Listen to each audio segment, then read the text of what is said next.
So welcome to my YouTube channel. That's what we call The Good Life. Now today I'm going to be talking about all the things you can be doing if you've just decided to start to grow some fruit and vegetables, whether you've just got a new allotment or whether you're growing stuff in your back garden. And even if you've been doing it for a while, it's normal to feel a little bit overwhelmed at the beginning of the season. So I'm going to be giving you some of my top tips that hold me in good stead when I got started and things I've learned along the way.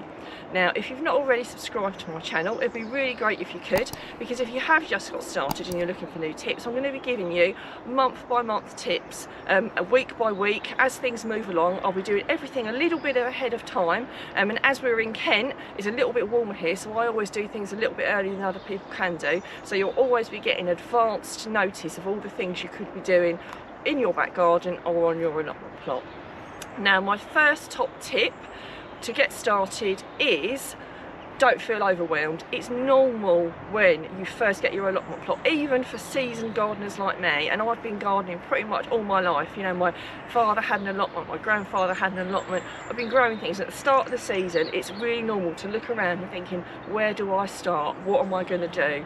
You know, how am I going to manage this year, even after all these years? So if you're feeling a bit overwhelmed and you're a newbie, just to let you know, it's normal. And if you're a bit more seasoned like me and you've just had a lot of stuff going on in your life, again, it's normal to think, am I going to be able to manage it this year? Well, we had loads of stuff happen last year in our personal life, and we still managed to get our allotment done, and we still managed to get lots of veggies. In fact, it was the one thing that kept us safe. So top tip number one, don't feel overwhelmed. Top tip number two, definitely try and grow things that you like.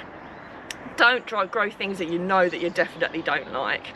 I know that sounds like really obvious, but I've grown a few things and I know other people that have grown things and they don't eat it, and it's such a waste. So try and grow some things that you know you like. Yes, you're going to try some new things and your taste buds will change as you get an allotment, because you get a new appreciation of things that you probably wouldn't have even tried if you didn't have an allotment plot. So don't not try new things, but don't grow something that you know you literally can't stand, because that would be an absolutely bonkers thing to do. My third top tip is come up the allotment little and often. So I see a lot of people get an allotment, they come up here and they spend days and hours solid working on their allotments, and then they don't come up here for months and then wonder why it all goes to pot. My best advice is to come up here little and often. I don't spend whole days up here. I come up here for half an hour, maybe 2 hours at a push at a time, and do it consistently. It's best to come up here, you know, every week or a few times each week than to do loads and then not come up here at all. So that's a really big tip. Another thing is to, when you're looking at things that you can grow, is to grow things, especially if you've got a small space, but even if you've got a big space, because it's never as big as you think it is. You think, oh gosh, that allotment plot's really big, but you fill it up really quickly. Is grow things that keep producing. So things that are kind of like things that grow up, like climbing beans. So they don't take up a lot of ground space and you get a lot because the beans just keep coming. Courgettes are another thing. You know, they do grow quite big, but you get constantly courgettes off them all throughout the summer, right up until the frost. Kale, another one, keeps coming. Cut and again, lettuces, you know, that sort of thing. Even Calabrese broccoli, it produces one big head and then it keeps shooting lots of little ones off if you leave it in the ground. So do think about things that keep producing. Chard, another great one. Chard and perpetual spinach. You know, the leaves just keep coming. You cut them and more come. So it also gives you, you know, it's something that you don't have to keep constantly replanting stuff throughout the year.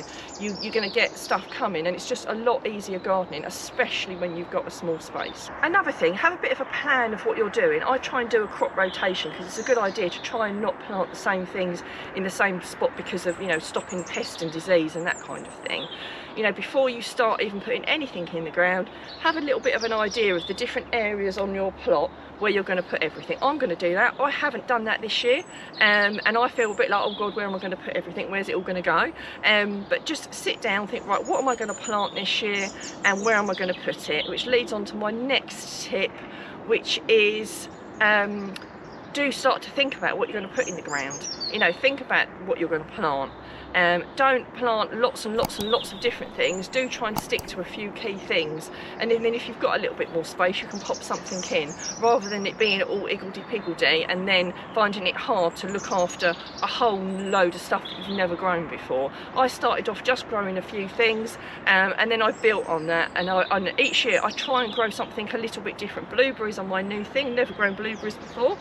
and I put them in last year, so I didn't get any blueberries last year, but fingers crossed I'm going to get some this year. So even after I don't know how many years of growing, I still like to try something new every year, and you just start to learn more about the different things that grow in your garden. Top tip number 7, and almost the bane of our lives, is weeding and getting our plot in order. Now if you've taken over a plot that's really weedy, ours was really quite weedy when we took it on, and if I'm honest, you know, it does get weedy all throughout the year. I mean, if you look around mine, I've got weeds here, it's far from perfect, and on my allotment is reasonably well looked after, but I still get weeds anyway. So weeding is something, again, little and often is my top tip with that. It doesn't need to be perfect, would be another thing, you know, unless you've got hours and hours of time, which most of us haven't. You just need to make sure that your crops do better than your weeds, is all you're trying to do. And one thing that has saved me the most enormous amount of time is ground cover. So if you look over here, I've got ground cover. It's proper ground cover whereby the water goes through it. I put it down at the end of the season if I've got an area that hasn't got anything on it, so the weeds don't grow, and I lift it back up in the spring. It's incredibly useful. We will put a link on the description if you'd like to get some of that, because I can't recommend it enough. And also, if you've taken over a plot which is completely covered in weeds and you think, gosh, how am I going to get to all that? Personally, I would cover it with some ground cover. I hold mine down with bricks, but you can get the actual pegs that go with it actually. So although I've got bricks, you might not have all those bricks. You can hold it down with pegs that you can order as well. And you can literally lift a bit and dig a bit at a time. And I would, after you've dug it, I would put it back down again, because it's going to be a while before any of us start planting anything. I won't be putting anything in the ground until March. Because it's too soon to put anything else in. So any tidying up and digging I do, I will keep all that covered until then. So that's definitely a top tip, is weeding little and often. Don't feel overwhelmed by it. Everyone gets weeds, you're never going to get rid of them, and definitely ground cover is another top tip there. And number 8, gardening is all about improving your life through the vegetables that you eat and the things that you know, and the gardening that you do. The activity of gardening gets us back in touch with nature, so enjoy it. Don't be hard on yourself. So yeah, number 8, don't be so hard on yourself and enjoy it. You will get there, you will produce lots of vegetables, and like I say, enjoy the journey. I always feel so much better after I've been up at the allotment, no matter what I've done, whether I've just done a little bit of weeding. And sometimes the biggest pleasure is when you come back and you think, oh my god, I've actually done all that. You know, sometimes when you do it, you feel tired afterwards, you think, oh, was that really worth it? But then when you come back, you see what you've done and you think, oh wow, that's amazing. You know, so please don't be so hard on yourself and enjoy the journey. And number 9, a bit of a reality check. Do you know what? Not everything will succeed, and that's perfectly okay. Again, after years and years of growing everything, not everything I grow succeeds. My kale this year, we had to just cut it back because it got completely infested with whitefly. I've never ever had to do that before. I'm not going to have a pity party about it. I'm not going to give up on kale, but I'll definitely start some off again next year. It's just one of those things. So you'll get lots and lots of things that succeed, and in fact you'll have an abundance of them, and you'll be sharing them, you'll be freezing them, you'll be preserving them, and yes, you will get the odd thing that doesn't do what you want it to do, and that's perfectly normal. It's all part of the course of growing things, so definitely don't let that get to you, and just expect a few things not to succeed, but to know lots of things will do absolutely amazing. And something else, number 10, that I get asked an awful lot about is, what do I start off from seed and what do I buy in a garden centre? Now, to a degree, it's all down to personal choice, and I'm going to give you a few ideas of what I start from seed and what I don't. Some of it comes down to cost, and some of it comes down to the ease of being able to actually plant it. So things that I would never buy in a garden centre would be things like carrots, beetroot and lettuce. They are spring onion, leeks. They are ridiculously easy to plant yourself, really easy, and the cost benefit of it, when you think how much they charge you for those things, it's quite overpriced for what you think you're going to get. I generally start all of my courgettes and most of my pumpkins off myself, but they're actually not too bad to buy in because you get a lot for what you get off of a plant, especially a courgette. So that's up to you. I find them quite easy to start off, pumpkins and courgettes, and I start off most of them myself, but I do sometimes pick up the odd unusual one. If I go out somewhere and I think, oh, that's an unusual one, I think I've got room for that and it's a good price, I'll buy it.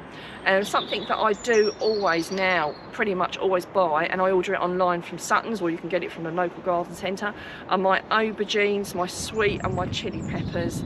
I order those in. I've got to be honest there, because I find I can get grafted plants, and I find they do much better. They do cost a little bit more, but I honestly feel that they're worth the extra cost. Someone else recommended it to me, an RHS gardener, some years ago, and ever since then I've had the best aubergines ever. I have so many. I've got frozen aubergine curry in the freezer, I give them away, and I only have a couple of plants, so they're definitely worth thinking about. Sometimes some brassicas as well, because they can be a little bit tricky to start off, and you can quite often get good packs with a reasonable amount in it. So when I'm looking at it, I'm thinking, right, so what am I going to get off of that? It does come down to it. So if I go out into a garden centre and they've got a pack of, say, broccolis, you know, 12 broccolis for £3, I know I'm going to get quite a lot of broccoli off that, so guess what, I'll go for that. If they don't look great, then I wouldn't. If they looked really overpriced, then I probably wouldn't get them. So I am having a little bit of a look around. But if you watch me, if you subscribe to my channel while we're doing, you know, you'll get an idea of what I'm picking up from garden centres and what I'm starting off myself. So it's easy for me to for you to learn as you go on. So you're never going to learn everything straight away of what you start off yourself and what's best to get in. It is a bit of a learning curve, and again, you'll make some mistakes. I have definitely along the way, but it's all part of the journey. Now, I do hope my top tips have helped.